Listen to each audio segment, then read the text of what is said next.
Hello everyone, good morning po sa inyong lahat. For today's video mga kasari, today po is December 22 and approaching na po mga kasari ang Pasko.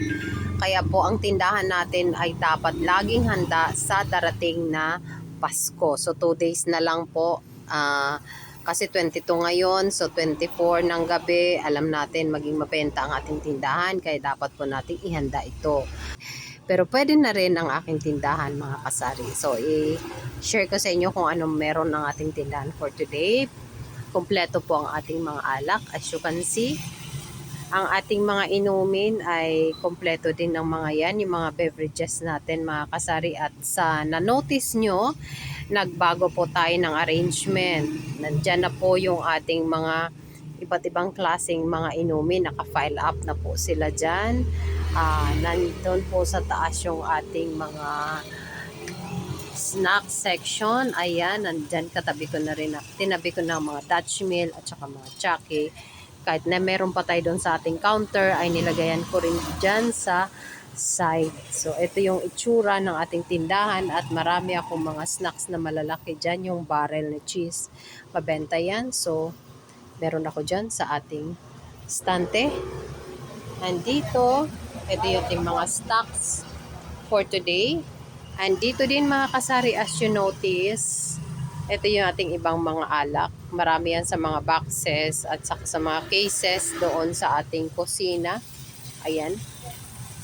And dito, pinagtatabi ko na po ang lahat ng mga box na yan. Ayan, nilagay ko na para safe po mga kasari. Nilagay ko mga kape-kape ko dyan ng mga extra, yung mga condiments, yung mga palaman, mga Eden cheese. Ayan, yung mga Nestle cream na mga delikado na mga paninda, nilagay ko po dyan kasama yung ating mga cup noodles. Kaya to be sure lang po, nilagay ko dyan sa mga safe na mga boxes para wala po tayong lugi. So ayan po ang ating mga paninda for today's video Sunday. Ayan po yung ating stocks na bigas. And dito sa side, ayan po yung ating itlog. Kulang pa yan. Dagdagan pa natin yan. Tapos dito, ayan sa side na yan, ayan yung mga stocks natin. Diyan naman, dito naman. Ayan, so quick tour lang po ito mga kasari. Yan po, ito po yung ating mga naging stocks for today.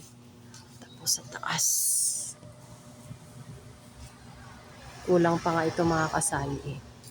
Pero namili na tayo. Tapos itong mga chichirya natin, medyo bungi na yung iba. Dagdagan ko yan kasi kulang. So yan ang ating stock for today's video. Ang kamusta po mga tindahan nyo dyan mga kasari.